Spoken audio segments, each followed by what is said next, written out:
Web of Treachery, a vision received from the Lord, received through the Spirit in the early morning hours of October 30th, 2019, by his servant Philip Stockwell. The applicable verses: These have one mind, and shall give their power and strength unto the beast. Revelation chapter 17, verse 13, King James Version.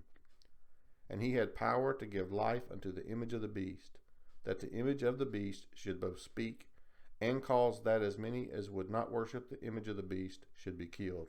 Revelation chapter 13, verse 15, King James Version. Sometimes while praying or even driving, I experience a brief glimpse into the spirit world. Often I have seen this metallic box sitting on a mantle. The thought of this box comes to mind often, as if the Lord is bringing it to mind, saying, whenever you are ready, open it. I have puzzled over this box, but I have never felt ready to open it, until now. This time, I felt an urgency or a strong curiosity, so I decided to open it. As I approached the box, it began to illuminate a pure white light from its corners, edges, and from beneath. There was also a mist emitting from beneath. I noticed the box was metallic, like pewter, with an etching of a pattern on it, similar to the one in the picture top right of this slide. The pattern was like a dragon or a serpent's scales. As I opened the lid, I suddenly found myself in an elaborate palace, possibly the White House, but I'm not certain. It had tall ceilings. There were flags and paintings all around. They were blurred or masked, so I was unable to distinguish any unidentifiable country. The floor was shiny like polished marble. There was a large circular throw rug in the middle of the room, but seemingly no furniture. As I looked forward, I could see Jesus. He was just on the other side of a pair of glass double doors, standing on a balcony, similar to the doors pictured in the top right of the slide. He was standing with his back to me, with a posture as if very concerned. Then he turned and looked in my direction, smiled, and motioned for me to come to him. I began to approach, and the double doors opened on their own. I walked out on the balcony and found myself standing to Jesus' left. We were both standing up against a railing and looking out from what seemed to be a third or fourth-story balcony. Jesus motioned with his hand and arm in a sweeping motion, palm up, as if saying, "Behold," although he did not verbally say anything, like the picture top right of this slide. As his arm motioned, a fog lifted, and the landscape began to come into focus. I saw a great multitude of people, as far as the eye could see. The people consisted of all races and manner of dress. Amongst the people, I saw many recognizable landmarks: the Vatican, Dome of the Rock, Washington Monument, Big Ben, Arc de Triomphe, Taj Mahal, Sydney Opera House, etc. The landmarks were arranged in what seemed to be a wagon wheel configuration, with the Vatican in the center, the other landmarks radiating from it. Then a very large black spider emerged from the Vatican. It was huge, large enough that it was standing over the Vatican, with legs surrounding on all sides, without touching any part of the building. The spider had the face of Pope Francis.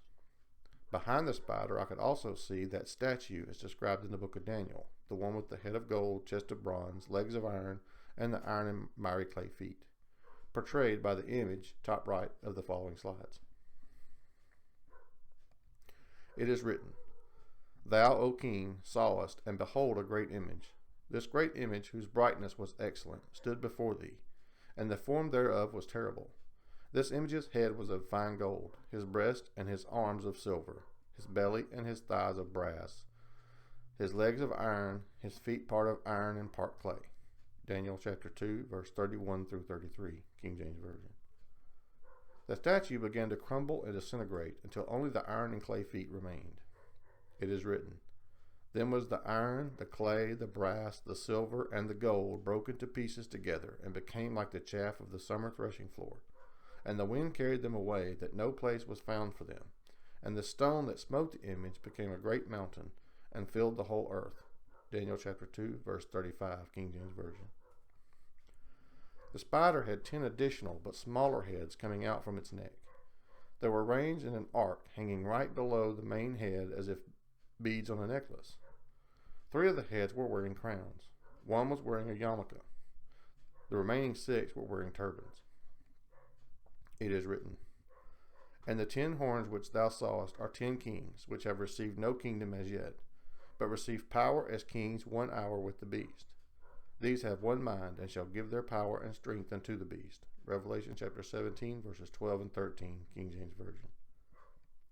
The spider began to spin a web from the Vatican to each of the landmarks. First Big Ben, then Dome of the Rock, Sydney Opera House, Arc de Triomphe, Washington Monument, Taj Mahal, Tower of Pisa, etc. Then I saw riding on the back of the spider a man-sized Obama. The 3 heads with crowns came off the spider and fell to the ground. Obama picked them up one by one and ate them, growing in size with each one. Then a patch appeared on Obama's right eye, and he grew even bigger. Then Obama, now twice as tall as the spider, stomped on the spider, and it became motionless. Then he continued to devour each of the remaining heads while growing larger and larger as he ate each one. Then he walked among the multitude of people, picking up people at random and eating them. Then Obama walked over to the remains of the Daniel statue, placed his feet in the remains of the statue's feet. As he did this, he turned into an animatronic android-like statue. The statue could speak, and it had a clock in its forehead. Where the eye patch once was, there is now a robotic telescopic eye. Then I looked at Jesus, and he looked directly into my eyes. And Jesus said, Do you now understand? And I said, Yes, Lord, I think I do. Then Jesus said, Thy burden is great, thy will must be strong. And I responded, Yes, Lord, I understand. Please give me strength and courage. And Jesus said, Not by might, nor by power, but by my Spirit. And that was the end of the vision. Everything beyond this point is my commentary, should not be considered part of the vision. Those who do not wish to be influenced by my interpretation of this vision might wish to leave now. Now we'll proceed. But first, a little history lesson. The Roman Empire never fully died out. As the empire fell, the last remaining elements of the Roman Empire took refuge in the Vatican. Then it reemerged and spread its influence throughout the world in every nation and every continent over many generations. But it did so under the guise of religion. It infiltrated the true Christian church by creating a very convincing counterfeit. It portrayed itself as Christian, then merged or blended with Christianity little by little, introducing its pagan beliefs, rituals, and traditions into the Christian religion. Many Christians are aware that certain aspects of civilization were changed during the reign of Emperor Constantine. The calendar, for example. Society transitioned from a 360-day calendar to a 365-day calendar. This is important once you realize we are still supposed to be observing the feast days and the true Sabbaths. I'm not going to go into depth in all of that, as it is not crucial to the point of this vision. Keep this knowledge in your research on your own category. I say all that just to lay the foundation for the truth to the roots and history of the Roman Catholic Church.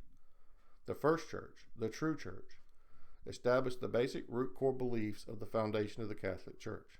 However, the Roman Catholic Church was established as a very convincing and very influential counterfeit, which slowly devoured the original and perverted the core beliefs by introducing pagan rituals and traditions over generations.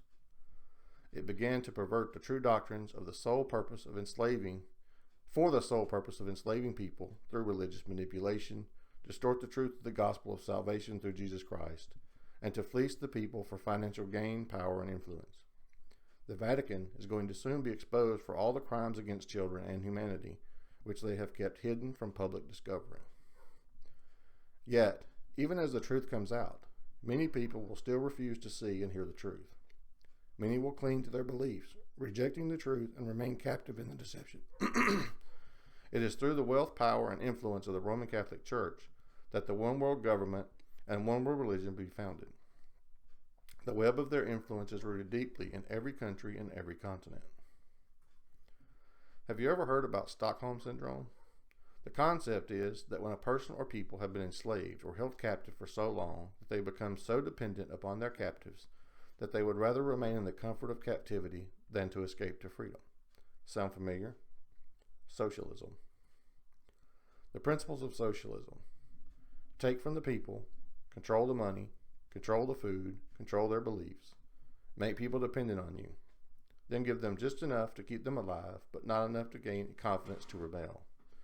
Keep them divided by making one group of people blame the other group of people for their hardships. This is the historical pattern of the Romans. They tried it in World War I. They tried it in World War II under the Nazi Party. They tried it again in Korea and Vietnam. They moved from country to country, enslaving the population and devouring all the country's resources until there is nothing left. Then they leave the people starving and desperate, and often at war, while they move on to their next conquest. Just like an alien race conquering planet after planet, devouring all its resources, leaving nothing but desolation in its place, and then moving on. Let's break it down.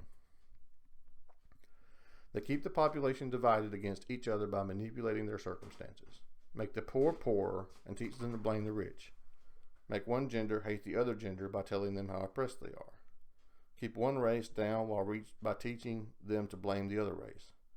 Make one religion see the other religion as the enemy. They alter your language. They stage attacks on both social, political, and physical nature to scare the people into allowing the enactment of laws which will later be used against the population. Attack words so that they have negative meanings. For example, in Vietnam, Allied soldiers were taught to refer to the Vietnamese as gooks. This was designed to make them less human in the eyes of the troops, so they would hate them, see them as subhuman. The Romans crucified people. They boiled people in hot oil. They burned people alive at the stake, and the Nazis used the same methods. They did not want to simply punish the guilty or kill a race that they found to be a nuisance. They wanted to torture them brutally, and do so in a public way. Why? To keep the people scared of them, to keep them complacent in their captivity, and to control them through fear. Now that you understand the history, let's analyze the vision. The wealth, power, and influence of the Roman Catholic Church will be used as the catalyst to bring the world into chaos by secretly pulling the socialist strings. They will control the flow of food and resources, bringing the masses into desperation, causing war and famine. Then Obama will be given the responsibility to restore order out of chaos, looking like a hero, when he was secretly an orchestrator of the chaos. So Obama will rise to global power by riding on the back of the wealth and the influence of the Roman Catholic Church and Pope Francis. At first, Obama is a mere man, although an evil one. He is a man who worships Satan. He is not a Christian nor a Muslim. He is a Satan worshiper. He is a phony. At this point, he probably does not even know that he is the Antichrist spoken of in the Bible. He is simply a man serving his evil master. He will restore order through the illusion of peace, when all he really did was call off his own troops that he was secretly controlling. He will maintain the illusion of peace for a time. However, at some point he will be fatally wounded, causing him to lose his eye. He will die and be mourned by the world. But he will be revived through a satanic ritual, which will result in his body being reanimated and inhabited by Satan himself. He will at this time turn on those who gave him power and devour them, with each conquest becoming more and more powerful until at some point he proclaims himself to be God. Obama is the Antichrist, the beast, who arises to power through the illusion of peace. Pope Francis is the false prophet which gives power to the beast. I believe the three heads with the crowns are countries who currently are part of or allies of the EU, but secretly plotting with the deep state. My opinion, Germany, France, and Canada. I believe the one head wearing the yarmulke are the Zionist Israel who are part of the deep state, just like the Jewish Sanhedrin who consorted with the Romans to have Jesus crucified. The six turban heads should be obvious to most of us. So Obama is given power by the secret efforts on the part of the Vatican, and he begins as a mere man with political influence and an illusion of peace. During the illusion of peace, many will be enticed and convinced and willingly take his mark. At some point, he is fatally wounded, then reanimated with the spirit of Satan himself. Then he turns on all those who gave him power, preys on the world, declares himself to be God, and forces the world to take his mark, the RFID chip implant, and worship him and punishes those who refuse. The spider and the web represent the hidden but influential control of the countries of the world by the Vatican. The statue crumbling, leaving only the feet, symbolize that the first three kingdoms have come and gone, but the iron and miry clay, the Roman influence through the guise of religion, remains, having never fully went away. This is an aside. The world still does not recognize the similarities in the architecture of Washington, D.C. and Roman structures like the Vatican, Freemasonry. The world also does not recognize the symbolism in architecture throughout the world. The Washington Monument is an obelisk monument to Baal. The Statue of Liberty is an image of a pagan goddess, and the Arc de Triomphe in design is a monument to Baal. I could go on and on. Anyway, when Obama is devouring the heads and the people, it is symbolic of turning on those who gave him power. The animatronic statue symbolizes that at some point he is no longer wholly human. And the clock in his head either symbolizes that there will be a requirement for worship on the hour, or it represents that he knows he only has a short time. The telescopic eye symbolizes that there will be no way for people to hide from him and his troops. They have technology that can find heat signatures even underground. And of course, giants, aliens, demons in physical form, and robots will make an appearance. I'm not sure if in this vision I was seeing this through my eyes, as in preparation for future events of which I will be involved, or through someone else's eyes. President Trump, for example. I got the impression that the balcony in this vision was at the White House, but I do not know. Time will tell. I believe all the events of this vision take place after the rapture. There is nothing in this vision that leads me to change my opinion of the role America will play in the tribulation. I still believe that God has a secret plan for America that does not come through by man's interpretations of scriptures. Something to do with the secret little book and the secret of what the seven thunders uttered. Both references are found in Revelation chapter 10. I'm still of the belief that the wicked and unrepentant, the tares, in America will be removed and destroyed prior to the rapture to allow America to return to a state of righteousness and prosperity for a period, from whence the gospel will be allowed to go forth and prepare the first fruits for the wheat, for the harvest. Then after the rapture, there will be huge revival in America for those who were not prepared or rejected Jesus. I still say that if there is a first fruits, then this implies there will be a much bigger, more plentiful harvest to follow. I'm still leaning toward the idea that America will be some sort of protected sanctuary for the first 3.5 years of the tribulation. Then after that, when the Antichrist is no longer putting on an image of peacemaker, that is when the invasion and complete fall of America comes. Will this be a period of martyrdom? Yes, of course. Will martyrdom be the only way to get to heaven? Many will be martyred, but a remnant will be protected. I know there will be a righteous remnant spared. The form that will take, I do not know, as in the days of Noah. Is America the end times ark? Will the remnant be removed and hidden away in a different dimension? Or will it be safely brought through the tribulation? One thing I do know for sure, only the righteous will survive. That is why I'm preaching a message of true repentance. Do not make presumptions that one can live in willful sin and still be found worthy to escape. The condition of your heart is very important. Walk in his ways. Be forgiving, generous, kind, patient, and free of bitterness and other afflictions of the heart. Oh, by the way, for those who say the Antichrist will be someone who has no desire for women, therefore it cannot be Obama because he is married with kids. Did you know that Michelle Obama was born a man by the name Michael Vaughn Robinson? Did you know that his male parts are still attached? Have you ever seen the video of Michelle Obama dancing on the Ellen Show? Look for it. She is dancing in white pants. Watch the whole original video, not the condensed and edited version they want you to see. Pay very close attention to the crotch area. What is that swinging down there? Did you know their 2 daughters were borrowed for purposes of pulling off the deception? Did you know that transgenderism is a gateway for demons to enter the human body? If you are supporting Obama, you are supporting the future Antichrist. Those who have ears to hear, let them hear. Thank you for watching. If you would like to watch the rest of my videos, search Rapture Rescue on YouTube and look for the circular icon of Jesus as a shepherd.